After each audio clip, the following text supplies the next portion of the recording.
आनंदाचे ताटी अमृताची वाटी, विवेक तारू घोटी रसनावळे.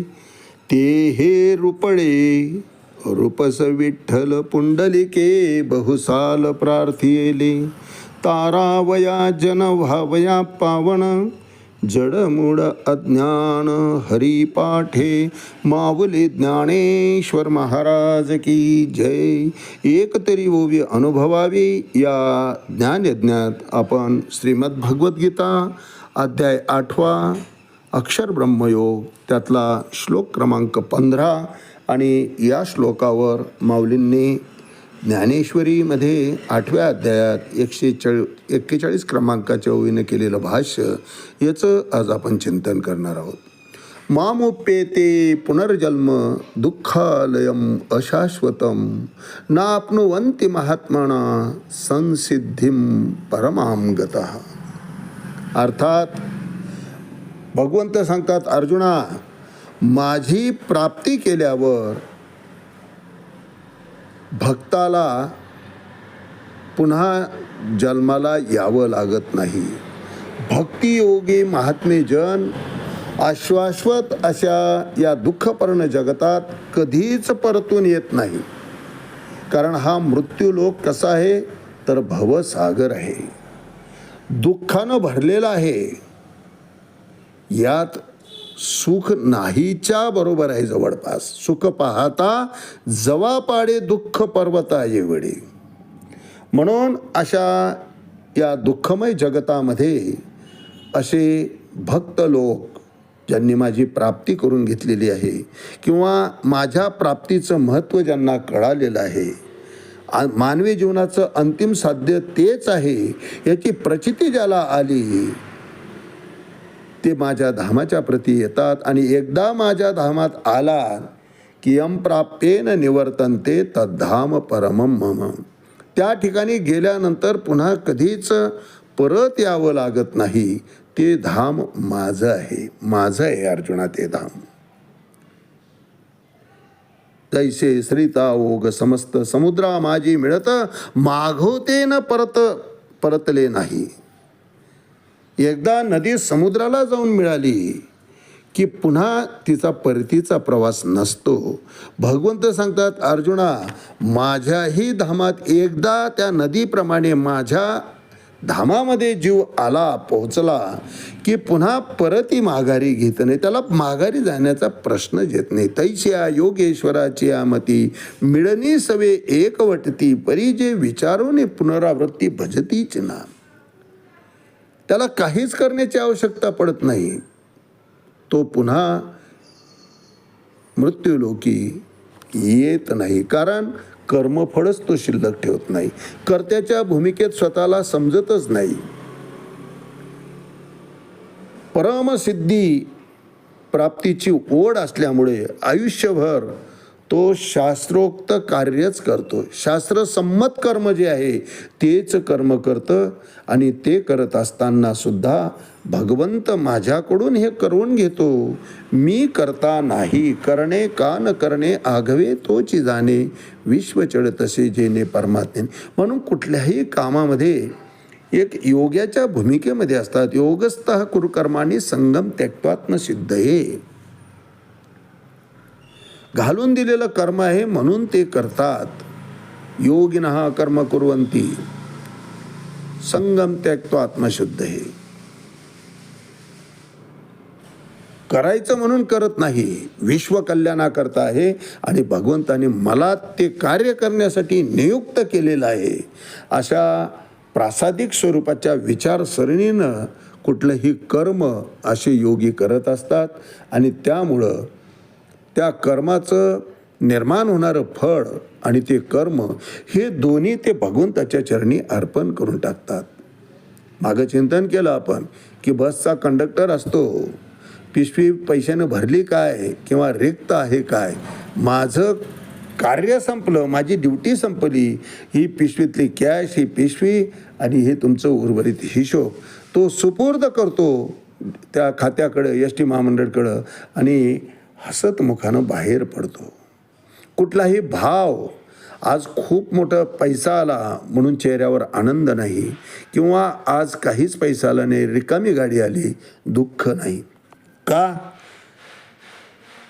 त्या कर्माचं फळ आणि ते कर्म दोन्ही तो त्या खात्याकडे सुपूर्द करतो, एस टी महामंडळकडे, आणि आपण नामानिराडा होतो. हे भक्तगण अशा प्रकारचे असतात. कुठलंही कर्म करत असताना त्या कर्माशी कर्त्याची भूमिका त्यांची कधीच नसते. आपण फक्त निमित्त आहोत. आपल्याला नियुक्त केलेलं आहे हे कार्य करण्याकरता, इतकीच त्यांच्या ठिकाणी जाण असते. आणि म्हणून तर भगवंत म्हणतात की अर्जुना, निमित्त मात्र भव साचिन. तुला फक्त निमित्त व्हायचं आहे, बाकी सगळं कार्य मीच करणार आहे. द्रौपदी स्वयंवरचा तो प्रसंग, वर फिरणारा पक्षी गोल फिरतो आहे आणि खाली त्याचं प्रतिबिंब पडलेलं पाण्यामध्ये, त्याचा डोळ्याचा छेद देणार, त्याच्याशी द्रौपदीचं स्वयंवर होणार. सगळे राजे महाराजे थकले महाराज. शेवटी भगवंतानं विजनवासात, अज्ञातवासात असलेल्या अर्जुनाला खुणावलं आणि सांगितलं की उचल.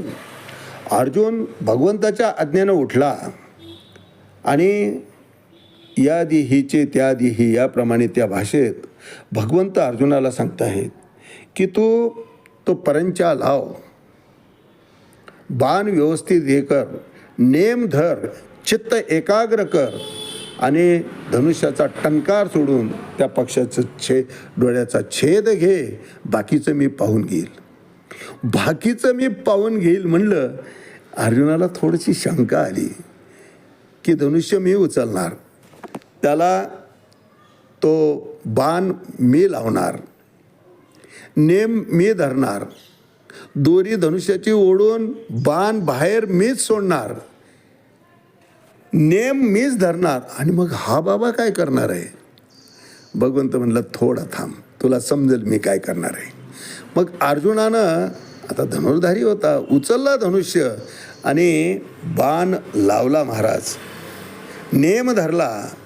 खाली पाण्याच्या प्रतिबिंबामध्ये तर फिरणाऱ्या पक्षाला पाहतोय, पाणी हालायला लागलं महाराज. पक्षाचं अस्तित्वच दिसना.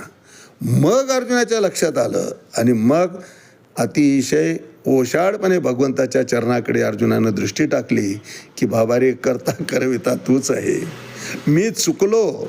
शरणागती अर्जुनानं नजरेनंच घेतली. त्यावेळेस भगवंत स्मित हास्य केले आणि मग पाणी ते स्थिर झालं. आणि पाणी स्थिर झाल्यानंतर तो पक्षी, फिरणारा पक्षी स्पष्टपणे दिसायला लागला. आणि मग अर्जुनानं नेप धरून त्या पक्षाच्या डोळ्याचा छेद दिला. पुढे काय झालं ते आपल्याला सगळं माहिती आहे. मला हेच सांगायचं आहे की एखादं कार्य सिद्धीला न्यायचं आहे किंवा नाही हे परमात्माच ठरवत असतो. अपयश येत असेल किंवा यश जरी येत असेल तरी ती भगवंताची इच्छा आहे असं सहजपणे मानून त्यापासून निर्माण होणारा आनंद आणि दुःख हे सगळं आपण नामावेगळं करू शकतो. त्याच्या कर्तेपणा जर आपण आपल्याकडे नाही घेतला तर त्यापासून या ज्या उपाधी निर्माण होतात सुखदुःखाच्या, त्या निर्माणच होणार नाही महाराज. यालाच निष्काम भाव म्हटलेला आहे की तू जसा ठेवशील तसा राहील, तू जे करून घेशील ते कार्य मी करत राहील, माझा स्वार्थ नाही. ज्या दिवशी तुझं बोलवणं येईल त्या दिवशी देवा मी आनंदानं येईल. असा मुक्तानंदामध्ये असे भक्त जगत असतात महाराज. जिवंतपणेच मोक्ष जो म्हणतात तो असा की तृप्त झालो, इच्छा केली ते पावलो. आता देवा कुठलीच इच्छा राहिलेली नाही. काय करतो आहे आणि काय खातो आहे यातही आता आमचं लक्ष नाही. सगळ्याकडे तूच परमात्मा भरलेला दिसतो आहे. तुझ्याशिवाय इथं काहीही आता दृष्टीला दिसत नाही. कार्य करतो आहे केवळ तुझी मर्जी आहे म्हणून करतो आहे. तू सांगशील तसंच होईल. अर्जुन म्हणतो ना, नष्टो मोहा स्मृतीत लब्धात त्वत्प्रसादात मयाच्युत स्थितोस्मी गतसंदेह. आता शंका राहिलेली नाही देवा, तू सांगावं आणि मी ऐकावं. अशा समीकरणाप्रती जीव जेव्हा येतो त्यावेळेस भगवंत म्हणतात त्याचा उद्धार करण्याकरता मी सिद्ध असतो, त्याच्या सेवेमध्येच असतो मी. कारण परमसिद्धी अर्थात भगवतधामाची प्राप्ती त्या उद्दिष्टापर्यंत तो जीव आलेला असतो. तितक्या श्रद्धेनं भगवंताच्या ठिकाणी तो लीन झालेला असतो, सर्व भावे शरण आलेला असतो. म्हणून कर्मण्येव अधिकारस्ते मा फलेषु कदाचनम, याच्याप्रमाणे कर्म तर तो करत राहतो, परंतु कर्माचे फळाची किंवा त्याच्यापासून यश अपयश याची त्याला तमा नसते. केवळ भगवंताची इच्छा आहे म्हणून तो कर्म करतो. आचरिता सिद्धी गेले तरी काजाची किराले, परी ठेलियाही सगुण झाले ऐशेची मानी. यश मिळालं ना ते भगवंताची इच्छा होती, अपयश मिळालं ना त्याची इच्छा होती की यात यश येऊच नाही. सर्व त्याच्यावर सोपवून सोपान वृत्तीनं असे महात्मे जगत असतात. भगवंत म्हणतात अशा महात्म्यांचं योगक्षेमम वहाम्यहम, त्यांची काळजी मी घेतो अर्जुना, मागे पुढे त्यांच्या उभा राहतो आणि त्यांना माझ्या धामाच्या प्रती सन्मानानं घेऊन येतो. शरीर नाशिवंत आहे, एक न एक दिवस ते जाणार आहे, त्यामुळं शरीराविषयी ते अनासक्त होऊन जातात. शरीराचे कुठलेही चोजले ते पुरवत नाही, कुठल्याही विषयामध्ये आसक्त होत नाही. आणि अशा पद्धतीनं निरीच्छ होऊन निर्विचार होऊन कर्मफळ विरहित ते माझ्या धामाच्या प्रतीत येतात. आणि एकदा तिथे आले की यद्गत्वान निवर्तन्ते तद्धाम परमं मम, न तद्भासयते सूर्यो न शशांको न पावकः. कुणीही त्याला उजेड प्रदान करत नाही. स्वयंप्रकाशित असं माझं जे धाम आहे, सूर्याची तिथे उजेडाची गरज नाही. सूर्य आणि चंद्रच माझ्या प्रकाशानं प्रभावित होतात भगवंत म्हणतात. असं हे स्वयंप्रकाशित धाम, त्या धामाच्या प्रती मी माझ्या भक्ताला सन्मानाने घेऊन येत असतो.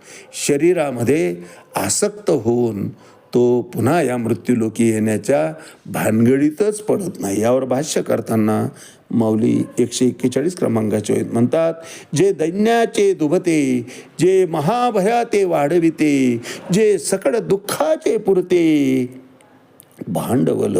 देह कसा आहे तर ते दैवाचे दुभते आहे, दैन्याचे दुभते आहे.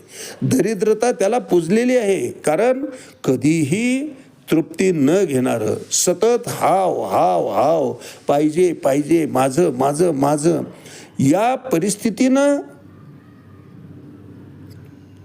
वावरणारं, या परिस्थितीनं वागणारे हे शरीर आहे. ते कसे नाही तर दरिद्रतेचं प्रसवन आहे. दरिद्रता तिथून प्रसवते, उत्पन्न होते. जे दैन्याचे दुबते, जे महाभयाते वाढविते. सतत भीती, सतत भीती. वृद्धापकाळ येईल, मरण येईल, अपयश येईल, दुःख वाट्याला येईल. अहो बरेच कार्य करण्यासारखे असतात पण लोक करत नाही. सबसे बडा रोग क्या कहेंगे लोग, लोक काय म्हणतील या विचारानं भूतमात्रावर सुद्धा रस्त्यावर दया करायला ज्यांचं मन आडखडतं त्यांच्या ठिकाणी काय होतं माऊली वर्णन करतायत. जे दैन्याचे दुबते, जे महाभयाते वाढविते, जे सकळ दुःखाचे पुरते भांडवल. अप्राप्त झालं एखादी गोष्ट की दुःख वाट्याला आलं, भोगतो आहे, प्रयत्न करतो आहे, प्रयत्न करूनही यश नाही झालं, त्या ठिकाणी पुन्हा गलित गात्र होऊन जातो आणि दुःखामध्येच सतत या विवंचनेमध्ये जो जगतो अर्जुना, तो ज्या माध्यमानं जगतो ते शरीर हे अशा प्रकारचं आहे. म्हणून शरीराविषयी तू अनासक्त हो, शरीराची आसक्ती सोडून दे, कृष्ण भावना भावित हो, सर्व माझ्या ठिकाणी सोपवून दे, तुझा उद्धार होऊन जाईल. कारण शरीर जे दैन्याचे दुबते महाभयाते वाढविते, जे सकड दुःखाचे पुरते भांडवल. आज याच ठिकाणी थांबूया. रामकृष्ण हरी. पुंडलिक वरदा हरी विठ्ठल. श्री ज्ञानदेव तुकाराम पंढरीनाथ भगवान की जय. माऊली ज्ञानेश्वर महाराज की जय. जगद्गुरु तुकाराम महाराज की जय. शांती ब्रह्म एकनाथ महाराज की जय. आदि शक्ती मुक्ताबाई की जय.